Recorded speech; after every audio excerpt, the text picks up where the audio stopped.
The file was designed to protect them. Instead, it brought them down. CrowdStrike's Falcon sensor depended on routine configuration updates to defend millions of machines, the very companies who trusted them for security. But this wasn't an attack from the outside. The damage came from within, a logic error in a content configuration update. $5.4 billion. That's the estimated cost after channel file 291 began breaking machines worldwide.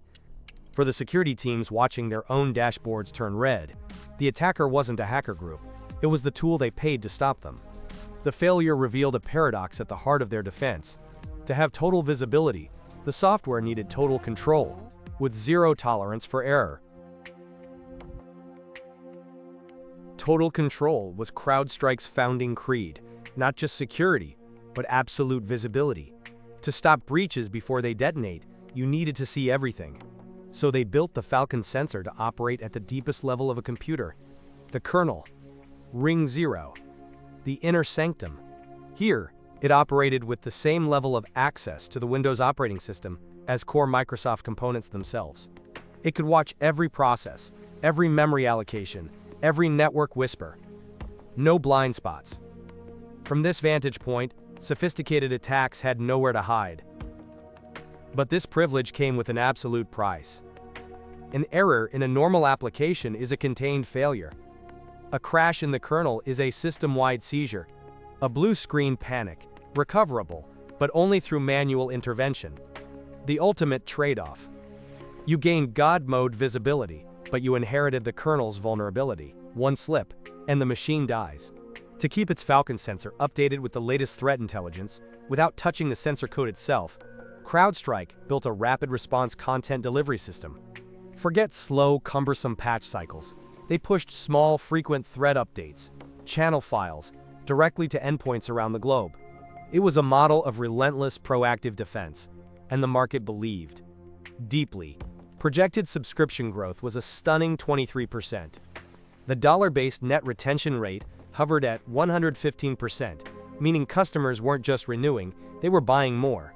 A flywheel of trust, spinning faster. This high-wire active engineering had built a fortress, trusted by the world's largest organizations to be their last, strongest wall. But the architecture had a silent flaw. It wasn't a flaw of code, it was a flaw of philosophy.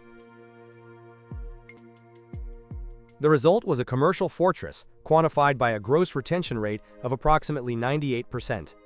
Customers were not just users, they were becoming fully integrated partners, locked into an expanding ecosystem. CrowdStrike had successfully evolved beyond a singular endpoint product, expanding its Falcon platform into a broader security offering embedded across enterprise environments.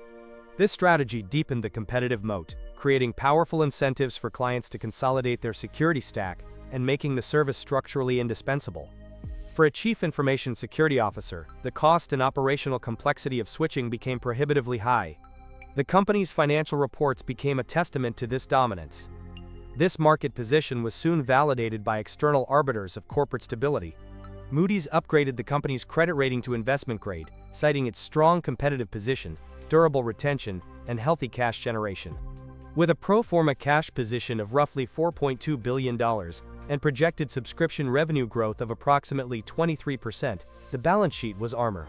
To investors, partners, and the global enterprises relying on the platform, these metrics signaled more than just success, they signaled permanence.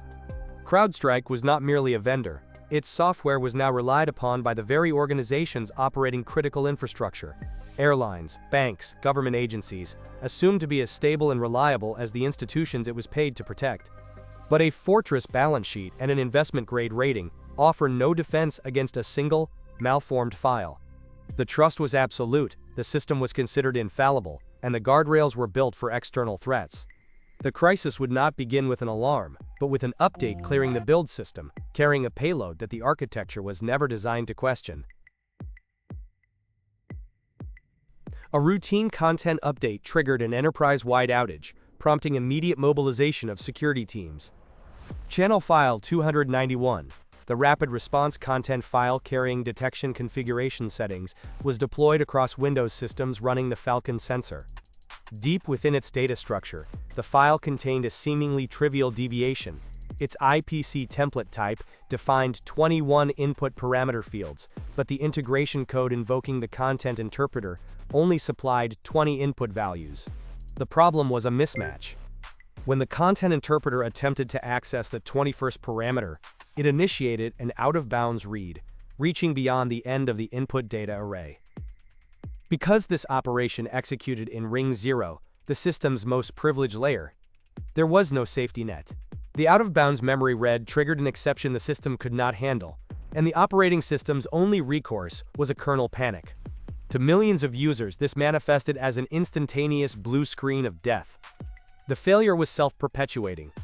Upon reboot, the bootstart driver would reload the same corrupted file from disk, and the content interpreter would perform the exact same out-of-bounds read and kernel panic, creating an inescapable boot loop.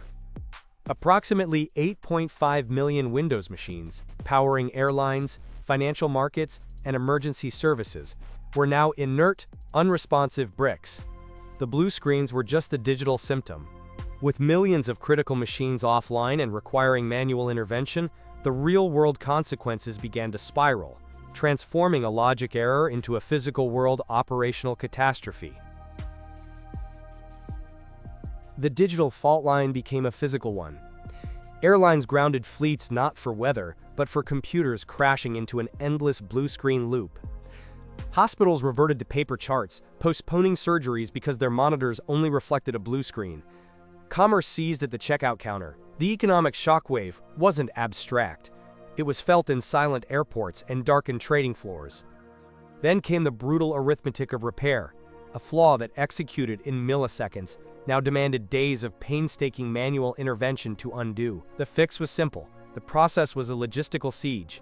Each of the 8.5 million machines was a locked door. Remote tools were useless against a kernel panic. For many, especially those using BitLocker, the only key was physical access. But the ritual was often identical. Boot into safe mode, navigate a file path, delete one specific file, reboot. For global corporations, it meant mobilizing armies of technicians to server rooms and office cubicles around the planet. A digital plague cured only by human footsteps and USB sticks. The true cost finally landed on a spreadsheet. The direct price tag for this downtime, this lost productivity, this global manual remediation, is estimated at $5.4 billion. A staggering sum, making this arguably the most expensive software bug ever recorded. It was not born of malice, but of a trusted update. The catastrophe exposed a single fragile point of failure, the blind trust the modern enterprise places in its digital guardians. The machines were finally rebooted. The systems came back online. But the critical question hung in the air, unanswered. How do you architect a system so that no single file ever again can hold the entire world hostage? The blue screens have faded, but the architectural lesson remains indelible. The world's most expensive crash did not come from a hack, but from a trusted file. The root cause of the $5.4 billion outage was the 21st field in a single file, a misaligned digit that crashed the parser. But the deeper architectural failure was the absence of a critical, non-negotiable system rule, an invariant. The entire architecture lacked a fundamental guarantee that a content update, no matter how malformed, could never trigger a kernel panic. The trust placed in the rapid deployment pipeline was absolute, creating a direct path from a simple parse error to a global, systemic collapse. The true attack surface was not an external network, it was the very mechanism designed for protection. In response, the defense model was rebuilt from first principles, engineered to enforce this missing invariant. CrowdStrike implemented a layered series of protections to harden the end-to-end update pipeline.